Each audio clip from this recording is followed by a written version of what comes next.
Après une deuxième partie de l'océan Atlantique laborieuse et un début d'océan Indien compliqué, le rythme a recommencé à s'accélérer à l'approche des îles Kerguelen. On a eu pas mal de paquets de mer sur le bateau, on a abîmé la casquette plusieurs fois. C'est dire s'il y avait des chocs assez violents. Mais sinon le bateau va bien, ça glisse vite. Voilà, c'est un peu la mer des fois qui nous bloque parce qu'elle est un peu escarpée, elle est patriote mais elle est escarpée.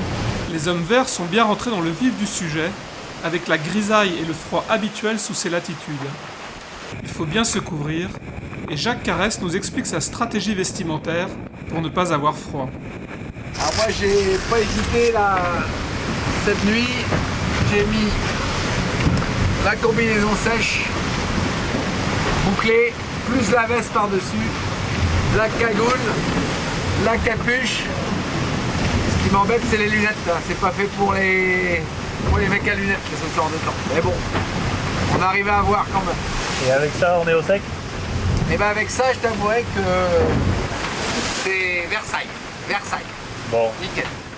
Le Breton n'avait pas oublié les réserves indispensables pour le passage des îles Kerguelen. Potion magique de contrebande normande.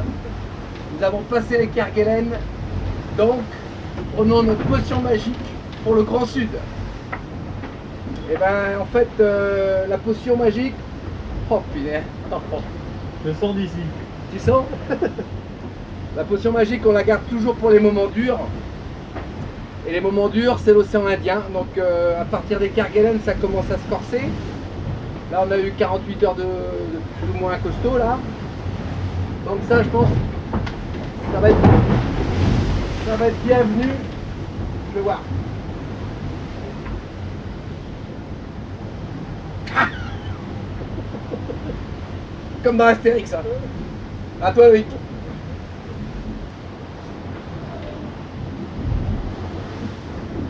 Alors Éole a dû comprendre qu'il ne fallait pas abandonner le trimaran vert. Les journées se sont succédées avec des moyennes oscillant entre 27 et 31 nœuds, soit des journées comprises entre 650 et 745 000, du jamais vu sous ces latitudes. À ce rythme, Groupama a établi un nouveau temps de référence entre le cap de Bonne-Espérance et le cap Leeuwin au sud de l'Australie. Mercredi 24 février, le trimaran géant passait au sud de la Tasmanie et battait ainsi le record officiel détenu par Orange depuis 2005 entre le cap des Aiguilles et le sud de la Tasmanie en parcourant la distance en 8 jours, 17 heures et 39 minutes. Si la route est rectiligne sur la carte, il n'en demeure pas moins que l'équipage doit souvent manœuvrer pour s'adapter aux variations du vent et de l'état de la mer. Après 25 jours de mer, le trimaran a parcouru environ la moitié du parcours. Ceci représente un moment important dans un tour du monde. Thomas Coville, qui passera le Cap Horn pour la 7e fois et qui accomplit son 5e tour du monde sans escale, est probablement le mieux placé pour nous en parler. J'aime bien cette ambiance justement où on commence à rentrer un peu dans le dur, où les visages commencent à se délier, à se montrer, les caractères aussi, l'humeur des gens, c'est là où on va découvrir le vrai visage de chacun et c'est aussi ça ce genre de voyage. Voyons maintenant comment s'annonce la semaine à venir avec la traversée du plus grand océan du monde, l'océan Pacifique.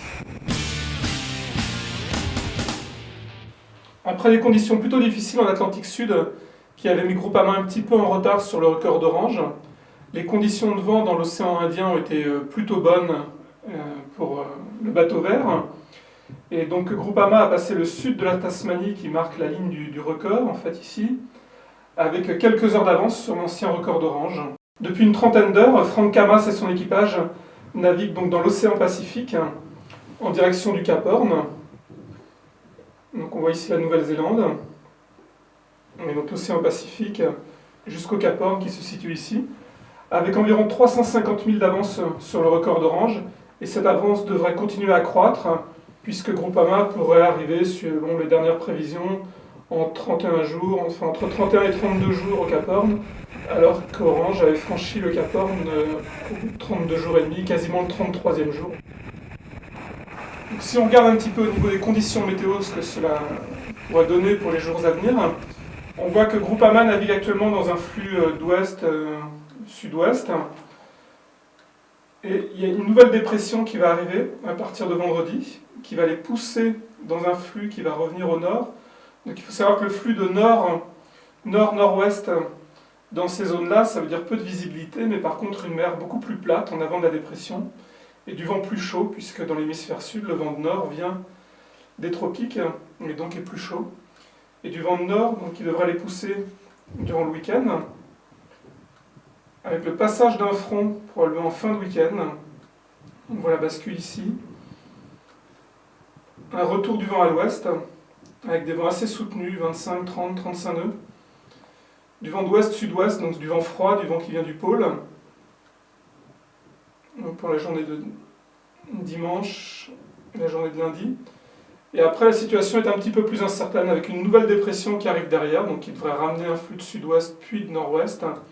Et une autre dépression en avant qui se stabilise un petit peu au sud du Cap Horn, au sud-ouest du Cap Horn.